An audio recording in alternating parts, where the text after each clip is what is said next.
O médico cardiologista Wander Weyden, para a gente dar uma relaxada aqui no nosso programa, para falar de coração. Doutor Wander, seja bem-vindo aqui ao nosso Panorama 95, bom dia. Bom dia, Marcos, bom dia a todos os nossos ouvintes do Panorama 95. É sempre uma satisfação estar aqui para falar de assuntos do coração. E eu lhe confesso que eu nunca ouvi falar nesse nome, né? Nefropatia hipertensiva. Que danada é isso? Mas nefropatia hipertensiva, ou outro termo que também é usado, que é a nefroesclerose hipertensiva, é a presença de uma doença renal que se desenvolve como consequência de uma hipertensão arterial, ou seja, da doença da pressão arterial de longo prazo. Então, a nefropatia hipertensiva é uma consequência, o que a gente chama de uma lesão de órgão-alvo, é uma lesão de órgão já que ocorre como resultado de uma hipertensão arterial crônica de longo prazo. Então, a nefropatia hipertensiva, ela acomete diversas estruturas do rim, desde a parte vascular, afetando as artérias, especialmente arteríolas do rim, incluindo a parte funcional mesmo do rim. Existe do ponto de vista histológico, lá nos tecidos renais, existe uma parte que é a parte que realmente realiza uma das etapas mais importantes do trabalho renal, que é a etapa de filtração, que é o glomérulo. Esse glomérulo, ele é afetado nessa nefropatia hipertensiva, e a parte que nós chamamos de parte intersticial e tubular, que são os túbulos que levam já o material que foi produzido e que está prestes a transformar-se em urina. Essa região, a região túbulo intersticial, também é afetada com o que nós chamamos de fibrose de atrofia. Ela cicatriza, atrofia e gera uma série de consequências que no futuro podem se tornar danosas ao indivíduo. Tudo isso, todas essas alterações, tanto as alterações vasculares, quanto as alterações glomerulares, quanto as alterações tubulo-intersticiais, elas ocorrem, nesse caso, num cenário em que o paciente teria como causa, como causador dessas alterações, a hipertensão arterial. Então a gente trouxe aqui para lembrar, para mostrar para os pacientes como é importante a gente estar atento aos níveis de pressão arterial, porque ela, não sendo bem tratada, ela afeta drasticamente diversos órgãos do nosso corpo. Muita gente tem, Marcos, a falsa ideia, a ideia errônea de que uma é a elevação da pressão arterial. Muita gente tem duas ideias errôneas, Marcos. Primeira, com uma elevação da pressão arterial eu já estou correndo risco e isso é uma urgência, é isso que precisa ser tratado. E se eu resolver esse problema hoje, da minha pressão que subiu hoje, eu já não preciso mais me preocupar. Essa é uma das ideias errôneas.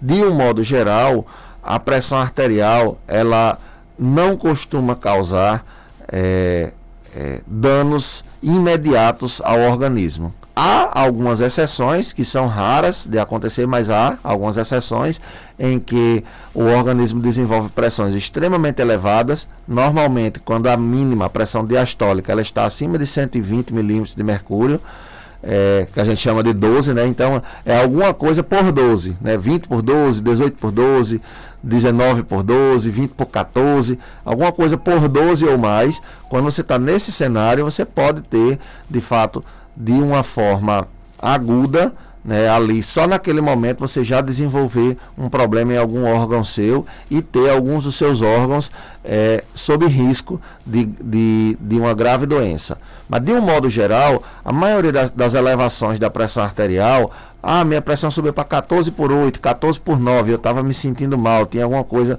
que estava acontecendo.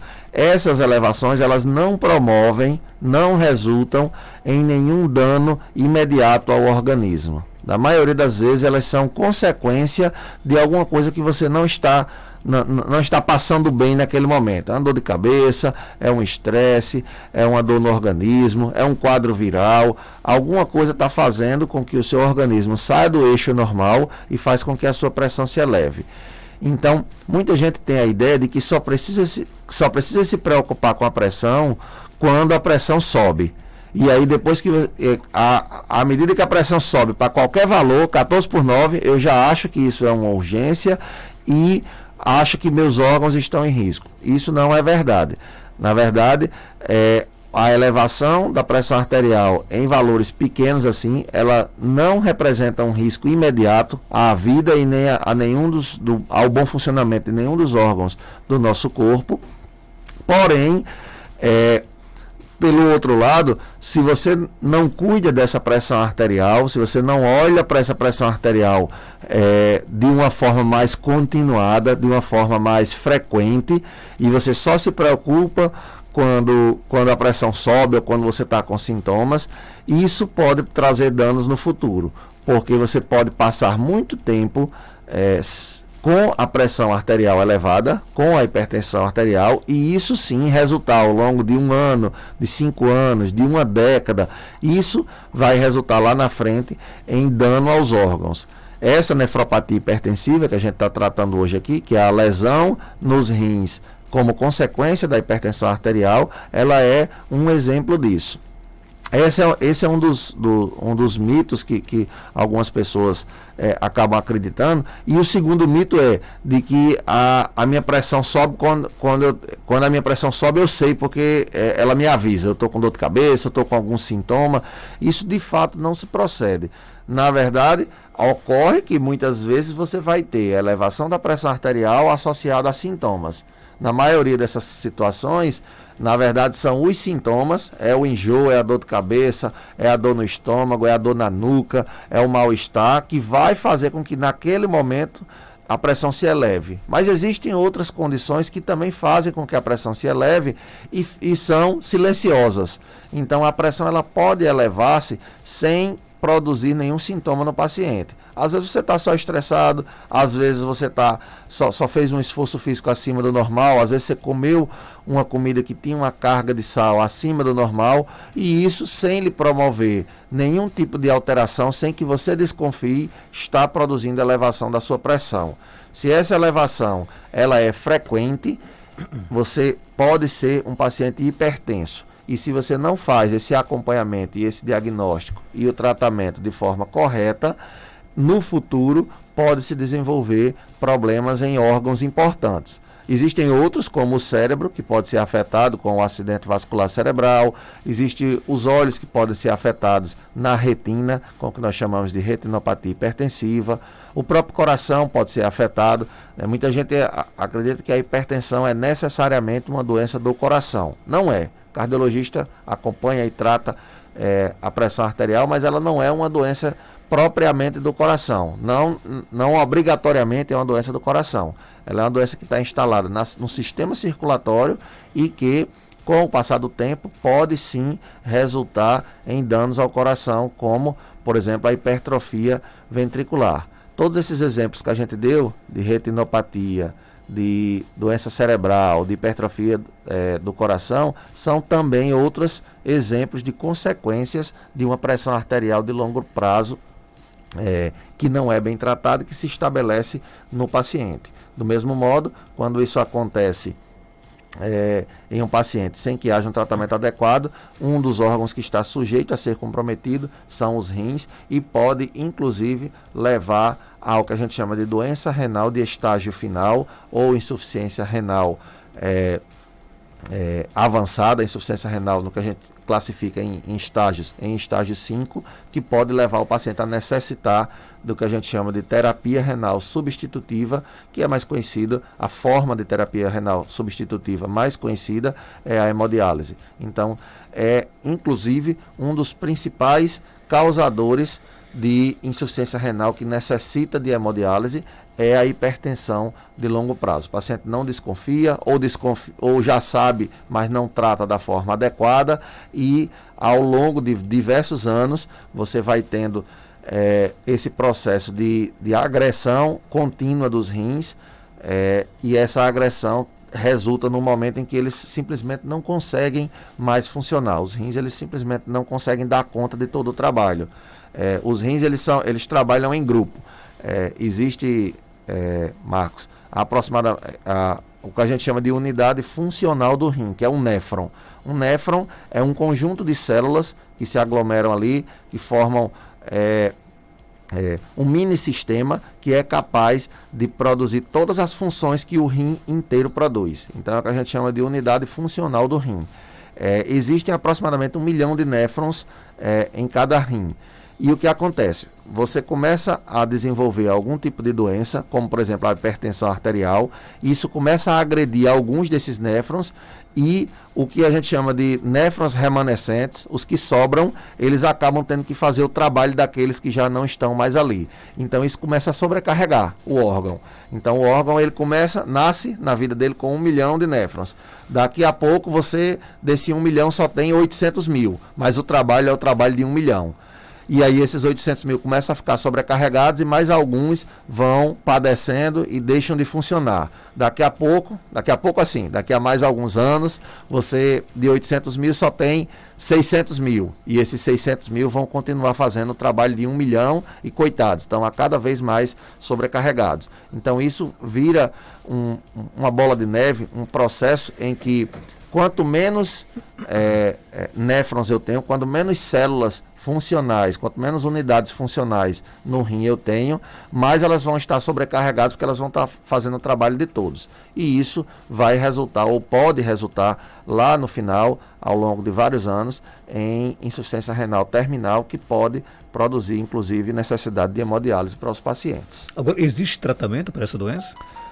Então, para a nefropatia hipertensiva, o melhor tratamento como ela é causada pela hipertensão arterial, o melhor tratamento é a prevenção, Marcos. Não tem um tratamento específico que reverta, que melhore, pelo menos a gente não tem até hoje, no melhor dos conhecimentos da medicina, não tem um tratamento até hoje que produza uma reversão dessa lesão nos rins. E você perdeu uma parte dos rins e essa parte que foi perdida, ela vai voltar a funcionar. Até hoje a gente não descobriu ainda uma forma de restabelecer o bom funcionamento de forma completa e integral dos rins. Então, a melhor coisa que nós podemos fazer é tentar tratar a pressão arterial da melhor forma possível, com o objetivo de proteger os rins de mais danos, de mais lesões. Né? Já se estudou diversas classes de medicações para tentar ver qual delas que teria algum papel melhor ou mais importante na nefropatia hipertensiva. Existem certos conflitos, não é tão bem estabelecido como em outras doenças, como a nefropatia diabética, por exemplo, que é a mesma lesão dos rins, só que acometida pela diabetes. Nesse caso, existe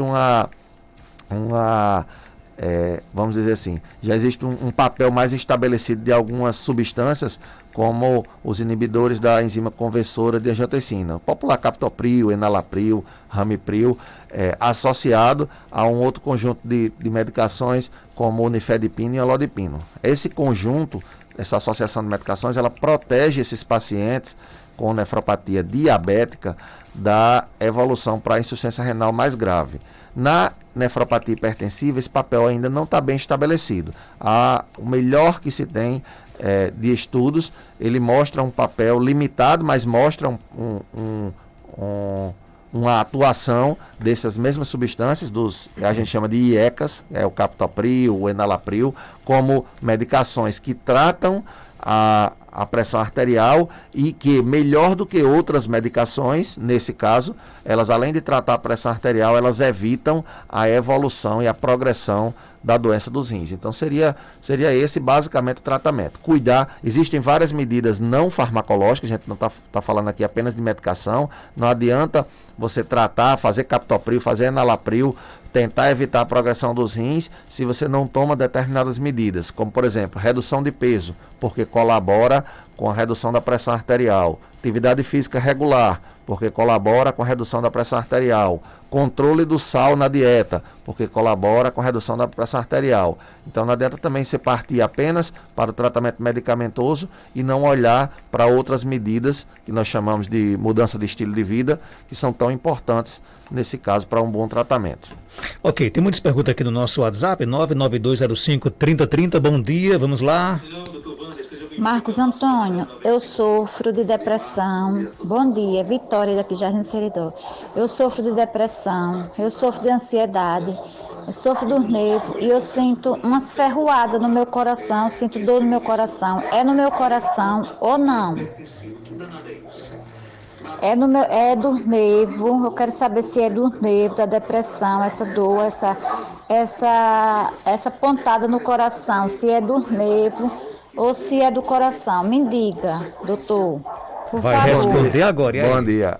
A depressão e a ansiedade, elas podem provocar sintomas virtualmente em qualquer órgão do nosso corpo. No coração, certamente, muitos pacientes que têm o perfil de depressão e de ansiedade podem apresentar sintomas. Então, não tem como a gente dizer, obviamente, de onde vem de uma forma tão rápida assim, correndo o risco da gente ser negligente de um lado, né? De repente a senhora tem o problema cardíaco, a gente está apenas dizendo que é por conta da depressão e da ansiedade, porque é mais fácil, a senhora mesmo já adiantou o diagnóstico, e ao mesmo tempo também correndo o risco de ser exagerado e dizer, olha, esse é um problema cardíaco, e a senhora acreditar, ainda mais com depressão e ansiedade, a senhora acreditar nisso e passar a correr de forma urgente para procurar algum serviço de saúde para tentar se tratar. Não tem como a gente definir de fato apenas com as informações que a senhora deu, mas alguns detalhes nos apontam para isso, né? Ou a senhora disse que é uma dor empontada, a senhora é mulher, então esses dois detalhes, eles podem diminuir a probabilidade de que a origem dessa dor ela seja no coração. Então, é menos provável, nesse cenário, com as informações que a senhora mencionou aí, é um pouco menos provável que essa dor ela tenha origem cardíaca, e ela pode sim, essa dor, ela ser originada, ela ser consequência da depressão e da ansiedade. Isso não quer dizer que ela não seja no coração. Você sente a dor ali no coração, mas não, a grande questão o coração é que não está doente. Quem está doente é a mente, né, que está fazendo com que você sinta uma dor no coração. Não é que a dor não existe, né? Muita gente acha que a dor não existe. A dor existe, só que ela não é originada, ela não é causada por uma doença que está lá instalada dentro do coração. A doença, nesse caso, estaria na mente. Primeira coisa que a gente recomendaria seria fazer uma revisão com o médico que lhe acompanha da depressão e da ansiedade, para saber se o tratamento está surtindo efeito de forma adequada. Caso não esteja funcionando, ajustar o tratamento, e se o tratamento estiver no melhor no melhor possível, dentro do melhor nível possível, e ainda assim os sintomas estiverem presentes, pode ser feita aí depois uma avaliação no coração para saber se ainda existe alguma possibilidade de ter doença nos órgãos, nesse órgão. Doutor Vande, quando um paciente é acamado, a frequência cardíaca fica 50, 48, 46 e ele fica sonolento, o que é que pode ser? A frequência cardíaca abaixo de 50, ela inclui a pessoa normalmente no que a gente chama de bradiarritmias.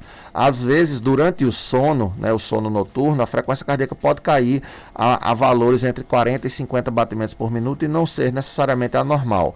Mas, para a maioria das situações, que é quando o paciente está acordado, frequência cardíaca abaixo de 50 pode indicar o que nós chamamos de bradiarritmia. Então, essa sonolência pode ser uma consequência, na verdade, da baixa circulação de sangue, né? A gente chama de baixo débito cardíaco, que pode estar promovendo um sintoma no paciente. Então, o que pode ser a causa dessa arritmia precisaria ser investigado. Aparentemente, o que a gente está diante aqui nessa situação é de um caso de uma arritmia lenta, uma bradiarritmia, que precisaria ser investigada. Existem algumas bradiarritmias, existem algumas arritmias lentas que são bastante tranquilas e fáceis de tratar, e outras que são mais complexas e requerem algum tratamento mais intensivo. Tem mais pergunta? Bom dia. Marcos, bom dia. Gostaria que você perguntasse a doutor Wanda se uma pessoa que toma medicação Atenolol, foi no outro médico, o médico retirou a medicação e não substituiu por outra. essa pessoa tem que ficar tomando medicação que tem pressão alta. Aí eu já conversei, mas não quer tomar, porque um médico retirou e não substituiu por outra. Eu acho que a pessoa que é hipertensa, não pode parar de tomar medicação. E aí, doutor Wander? Habitualmente, os pacientes hipertensos, eu sempre falo para os meus pacientes assim, olha, tratamento medicamentoso da hipertensão é como um casamento. Você separa, mas dá um trabalho, você consegue parar de tomar a medicação antihipertensiva em alguns cenários muito específicos. Dá um certo trabalho. Não é da noite para o dia que você simplesmente para de tomar um medicamento antihipertensivo, porque, na maioria das vezes, a doença ela não vai embora. Então, essa retirada do atenolol aí, nesse caso, precisa ser verificado primeiro se não está tomando realmente nenhum outro tipo de medicação, porque o que às vezes acontece é que o paciente acredita que o outro medicamento serve para outra coisa e na verdade ele está auxiliando também no tratamento da pressão. Se ele só tomava, o único remédio que ela tomava para tudo era o atenolol e agora não está tomando mais nada, o que precisa ser verificado agora é se a pressão arterial está bem controlada ou não. Se ela está bem controlada, sem o atenolol, de fato esse paciente podia nem estar precisando do uso da medicação. Se ela não está controlada e a pressão está alta, sem o uso da medicação, de fato é preciso de um substituto, é preciso acrescentar uma nova medicação. Tem mais pergunta? Bom dia. Bom dia, Marcos Dantas. Eu quero fazer uma pergunta ao doutor. Qualquer sal com ervas, sal de Himalaia, tudo isso prejudica a pressão? E aí, doutor Wander? Sim, todo sal. Resposta direta.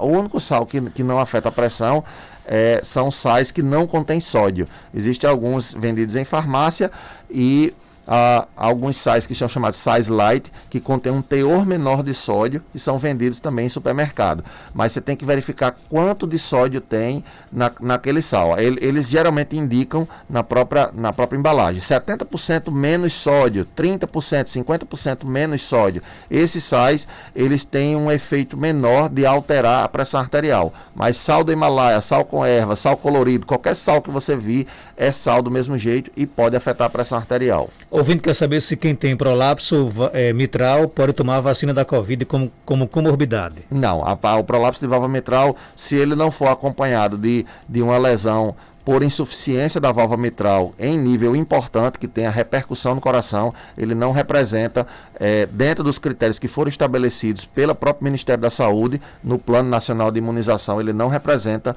uma condição de risco que indique o paciente tomar a vacina, pelo menos não nesse momento. Tem mais pergunta? Bom dia. Bom dia. Pergunta aí o doutor, que eu sinto muito mal-estar, quase todos os dias. Só que minha pressão é baixa. E aí? Não podem estar relacionados uma coisa com a outra, mas não necessariamente. Às vezes a queda da pressão arterial pode produzir o mal-estar. Essa é a forma mais comum de associação entre esses sintomas. Mas é preciso ver direitinho que tipo de mal-estar é esse, quais são os outros sintomas que vêm associados e em que condições eles apresentam, para a gente tentar definir se ela pode de fato ser uma consequência da queda de pressão ou se pode ser um sintoma que parecia ter ligação um com o outro e na verdade não tinha, era só uma coincidência. Problemas do coração causa quintura nas pernas e pés, seguido de inchaço e entalo? Não, habitualmente não, certo? A pressão arterial ela causa muitas lesões em muitos órgãos, especialmente de longo prazo, como a gente falou aqui no caso da nefropatia hipertensiva, mas esse sintoma das quinturas nos pés normalmente não são consequência de pressão arterial elevada. Dr. Wander Wade, médico cardiologista, está na Clínica São José, na Rua Terezinha Leite, 1883, bairro Penedo, aqui na cidade de Caicó. Telefones 99422-3138, 99431-0681. Dr. Wander, obrigado por sua participação. Eu que agradeço, Marcos. Obrigado. São 7h10, eu volto já.